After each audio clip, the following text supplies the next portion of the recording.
Class 12 का previous video में physics के अंदर आप लोग देखें, उसमें आप लोग potential energy of magnetic dipole and external magnetic field में पढ़े। अब आप लोग पढ़ना है जैसे magnetic field intensity, magnetic field intensity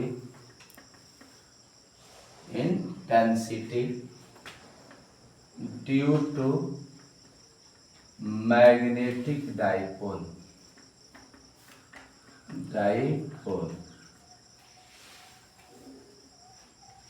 इसका मतलब है चुंबकीय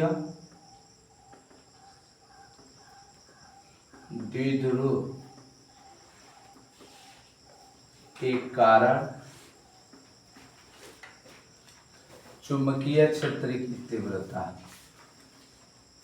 चुंबकीय क्षेत्र की तीव्रता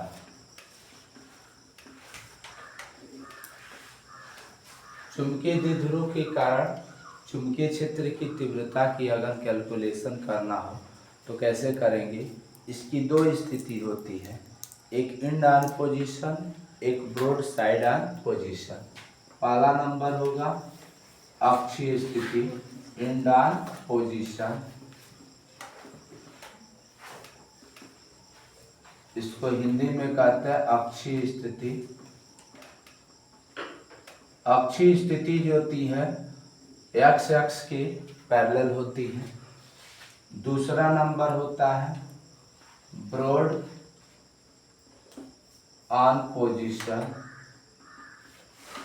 ब्रॉड ऑन पोजीशन होता है जिसको हम कहते हैं निरक्षीय स्थिति।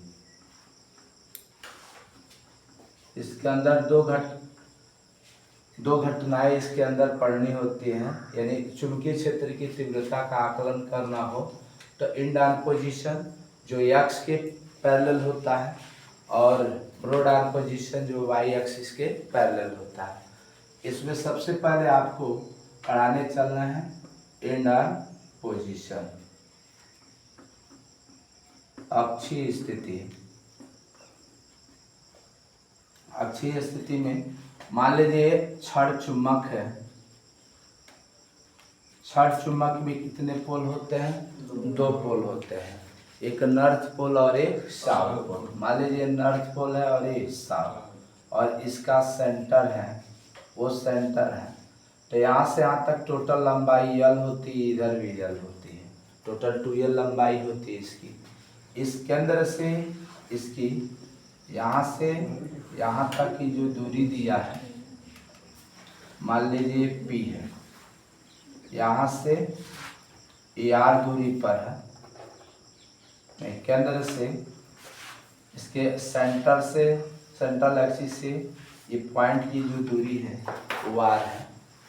तो आप देखिए नॉर्थ पोल के कारण जो होती है, यानी माइनस, इसे निगेटिव पोल है और ये क्या है? पॉजिटिव। तो पॉजिटिव पोल के कारण जो होती है मैग्नेटिक फील्ड बाहर की ओर काम करती है, ठीक है ना जी। और नेगेटिव पोल के कारण, नॉर्थ पोल के कारण जो होती है मैग्नेटिक जो फील्ड होती है वह माइनस की ओर काम करती है, ठीक है ना जी। तो सबसे पहले आपको जानना है ये M1 है और ये क्या है? M2, ठीक। अब यहाँ पर इसके बारे में नहीं, मैग्नेटिक फील्ड है तो इसको B1 और B2 से प्रदर्शित करेंगे। B1 और ये क्या होगा? B2 होगा। तो लिखोगे for north pole, for north pole, उत्तरी ध्रुव के, यानी उत्तरी ध्रुव के लिए क्या लिखा जा सकता है? यहाँ से यहाँ तक आपने एक फार्मूला पढ़ा होगा, B = होता μ0 बट्टा 4 पाई, ठीक है ना। क्या होता है? μ0 बट्टा क्या होता है? 4 पाई। और यहाँ से यहाँ तक टोटल जो डिस्टेंस आप देखोगे तो टोटल डिस्टेंस कितनी होगी, इसके बारे में आपको क्या करना है? जानना है।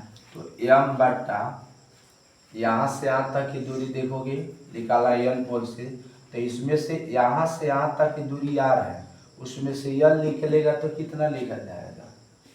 आप सोचिए, यहाँ से यहाँ तक की दूरी निकालना हो, ये टोटल r है, ठीक है ना, उसमें यहाँ से यहाँ तक की दूरी निकाला तो l घटाना पड़ेगा ना। तो इसको क्या लिखा जा सकता है?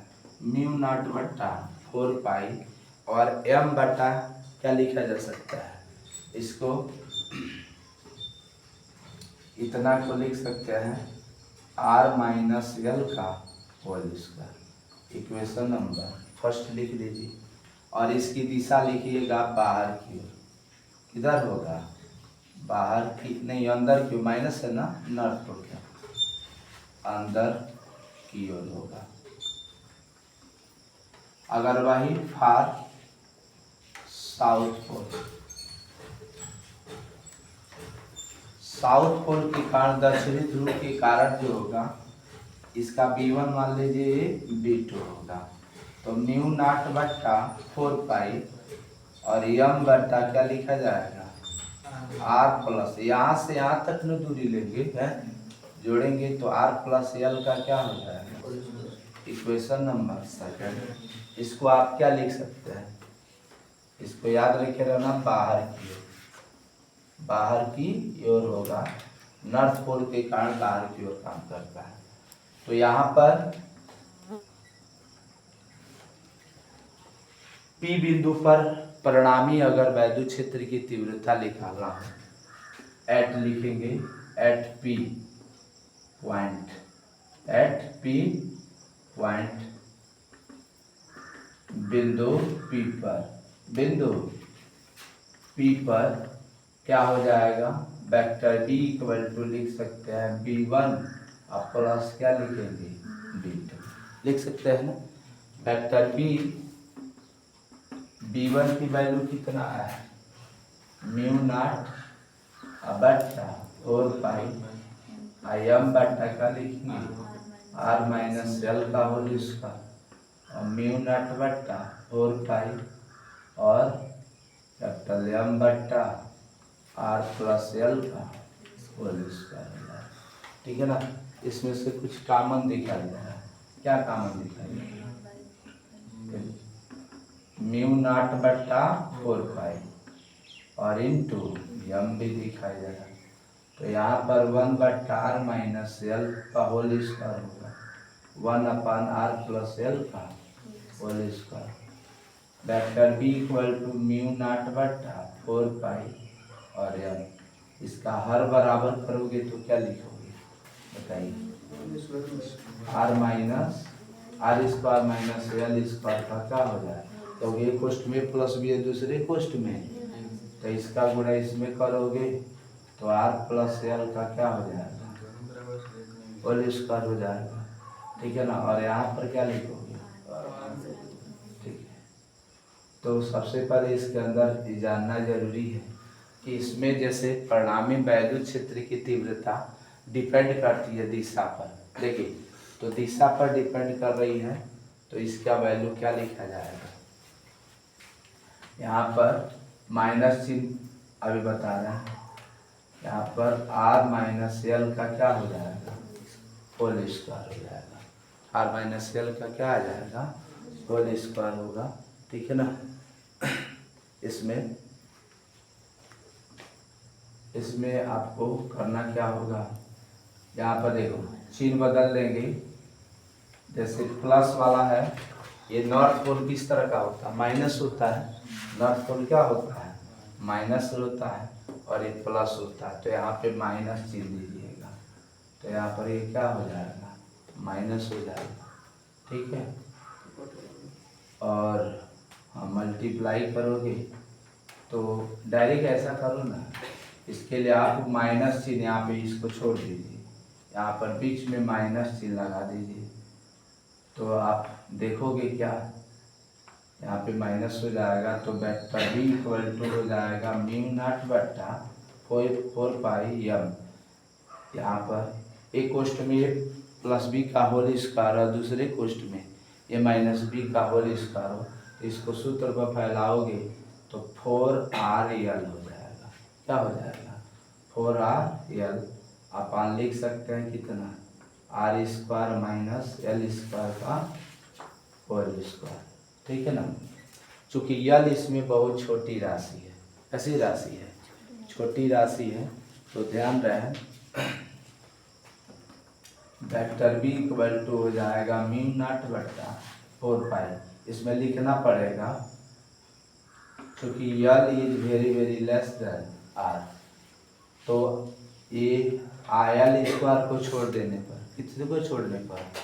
एल स्क्वायर को छोड़ने पर, तो यहाँ पर वेक्टर बी इक्वल टू हो जाएगा म्यू नॉट बटा 4 पाई, और यहाँ पर क्या लिखोगे? M into 4R into L. अब बेटा क्या हो जाएगा? यल को भी छोड़ दिया जाता है। किसको छोड़ने पर? यल को भी। तो यहाँ से बचेगा क्या? है आर की पावर कितना बचेगा? 4 हो जाएगा। आर की पावर कितना होगा? 4 होगा। यहाँ पर एक आर से एक आर क्या हो जाएगा? कैंसिल हो जाएगा। तो म्यू नॉट बटा 4 पाई इंटू 4m, अब बटा क्या लिखोगे? R³ हो जाएगा। ठीक है ना। अगर यहाँ पे 2 से 2 कैंसिल कर दिया जाए तो चलिए ठीक है, कोई दिक्कत करने दीजिए, इतना ही इसको हल करना इतना। तो ये अक्षीय स्थिति के लिए ये वेक्टर बी का फार्मूला होता है। ठीक है ना। अब इसी तरह एक निरक्षीय स्थिति के लिए निकाला जाता है। देखिए एक्सियल पोजीशन कहेगा तो एक छड़ चुंबक लेंगे जिसकी लंबाई L और TL होगी। ठीक है ना। और ये दिशा पर डिपेंड कर रहा है, तो इसकी परिणामी निकालने के लिए V1 में से क्या कर देंगे? V2 सब्सट्रैक्ट कर देंगे। ये जो वैल्यू आया है वह अक्षीय स्थिति के लिए है। Thank you for watching.